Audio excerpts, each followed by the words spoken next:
नमस्ते दोस्तों।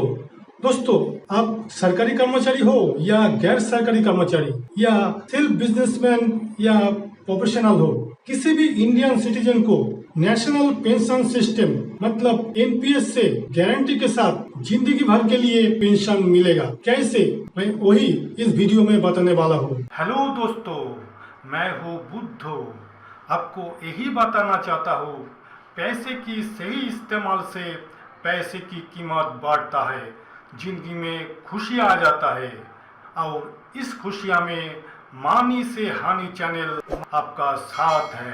दोस्तों, कैसे एनपीएस से जिंदगी भर के लिए गारंटी के साथ पेंशन मिलेगा, ये बताने से पहले मैं बता देता हूँ इस एनपीएस में क्या चीज इन्वेस्ट होता है। इसमें इन्वेस्ट होता है equities, corporate bonds, government securities, मतलब एक हिसाब से म्यूचुअल फंड जैसा।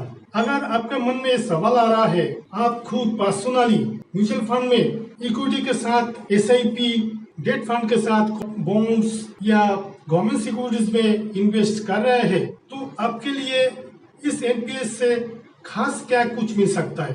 देखिए, मैं साफ साफ बता देता हूँ, अगर आप पर्सनली म्यूचुअल फंड में इक्विटी में एसआईपी कर रहे हैं या लमसम में कर रहे हैं या डेट के जरिए बॉन्ड्स या गवर्नमेंट सिक्योरिटीज में इन्वेस्ट कर रहे हैं, तो जरूर करते रहिए, क्योंकि इसमें आपका आने वाला जिंदगी का बहुत सारे गोल पूरा होने वाला है। जैसे कि आपका बच्चे का हायर एजुकेशन, बच्चे का मैरिजेस, कार खरीदना, मकान खरीदना, फॉरेन टूर में जाना, रिटायरमेंट लाइफ, ये सब बहुत सारे गोल पूरा हो सकता है।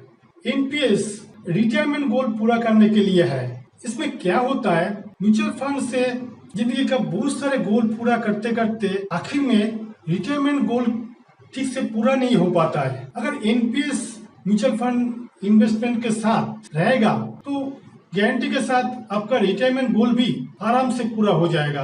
ये जो मैं बता रहा हूँ, इसमें म्यूचुअल फंड की तरह इन्वेस्टमेंट होता है, ये थोड़ा अलग से होता है। जैसे कि इसमें equities, corporate bonds, government securities, इसमें एसेट एलोकेशन के साथ इन्वेस्टमेंट होता है। जैसे कि इक्विटीज में मैक्सिमम 75% एसेट एलोकेशन हो सकता है। आपके उम्र के हिसाब से इक्विटीज में एलोकेशन घटाना बढ़ाना होता है। अगर उम्र कम है, इक्विटीज में परसेंटेज ऑफ एलोकेशन ज्यादा होगा, और उम्र ज्यादा है तो परसेंटेज ऑफ एलोकेशन इक्विटीज में कम होगा, क्योंकि इसमें रिस्क ज्यादा है। इस रिस्क कम करने के लिए या एवरेज करने के लिए ज्यादा टाइम इन्वेस्ट करना पड़ता है। जिनका उम्र कम है वो ज्यादा टाइम के लिए इन्वेस्ट कर सकते हैं, जिनका उम्र ज्यादा है वो चाह के भी ज्यादा टाइम के लिए इन्वेस्ट नहीं कर सकते। इसीलिए इसी नियम से इसमें इन्वेस्ट करना चाहिए। इसमें दो टाइप का सिस्टम है, एक है एक्टिव चॉइस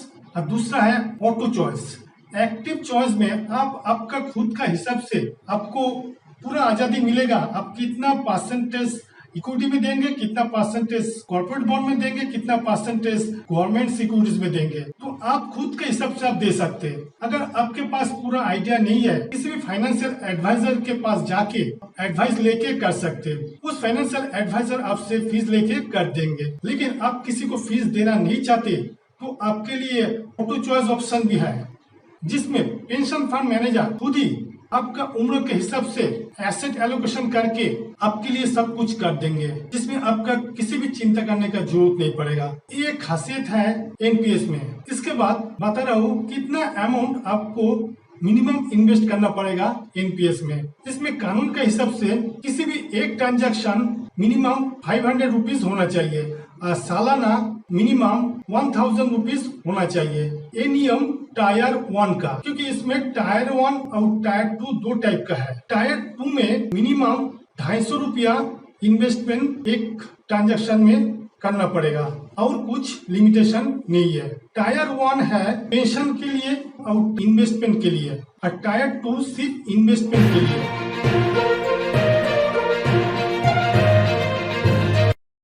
टायर 1 में आपको टैक्स बेनिफिट मिलेगा, टायर 2 में आपको टैक्स बेनिफिट नहीं मिलेगा। टायर 1 में कैसा टैक्स बेनिफिट मिलेगा, इसमें नियम है, जैसे अंडर सेक्शन 80C में मैक्सिमम 1.5 लाख रुपया तक टैक्स बेनिफिट मिलता है। इसमें 1.5 लाख रुपया अंडर सेक्शन 80C में तो मिलेगा ही, इसके अलावा अंडर सेक्शन 80 CCD 1B में और एक्स्ट्रा 50,000 का टैक्स बेनिफिट मिलेगा। मतलब 1.5 लाख प्लस 50,000 2 लाख का टैक्स बेनिफिट आपको मिलेगा। इसके अलावा अगर आप कॉर्पोरेट में काम कर रहे हैं, एनपीएस में अगर एम्प्लॉयर कंट्रीब्यूशन रहेगा तो आपको बेसिक सैलरी का 10% अमाउंट के ऊपर टैक्स बेनिफिट मिलेगा और ये इन्वेस्टमेंट आपको मिनिमम 60 साल तक करना पड़ेगा। 60 साल के बाद आपके पास कुछ ऑप्शन आ जाएगा। ऑप्शन ऐसा है, 60 साल के बाद रुपया उठा सकते और पेंशन ले सकते।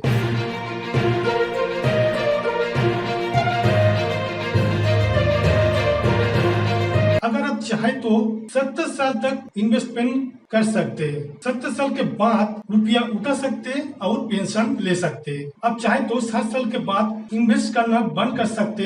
इसके बाद डिफॉल्ट करके, मतलब आप इन्वेस्ट नहीं करेंगे, आपका रुपया पड़ा रहेगा। आप 70 साल तक वेट करके 70 साल के बाद रुपया उठा सकते हैं। इसमें रुपया उठाने का जो कानून है, जितना रुपया कॉर्पस आपका हो जाएगा उसी का 40% अमाउंट आप उठा सकते टैक्स बेनिफिट के साथ। मतलब उठाने से आपको एक पैसा भी टैक्स देना नहीं पड़ेगा। इसके बाद 40% कॉर्पोरेट्स का ऊपर आपको जिंदगी भर के लिए पेंशन मिलेगा और बाकी जो 20% रहेगा वो आप चाहे तो विड्रॉ कर सकते हैं, लेकिन उसमें आपको टैक्स बेनिफिट नहीं मिलेगा और आप चाहे तो उसी 20% रुपया के ऊपर पेंशन भी ले सकते हैं। इसके बाद बता रहा हूँ एनपीएस अकाउंट आप खोलेंगे कैसे। अगर आप npscra.nsdl साइट में जाएंगे तो आपको सब कुछ पता चल जाएगा। मैं बता दे रहा हूँ, POPSP point of presence service provider, physically इस ऑफिस में आपको जाना पड़ेगा रजिस्टर करने के लिए। उसमें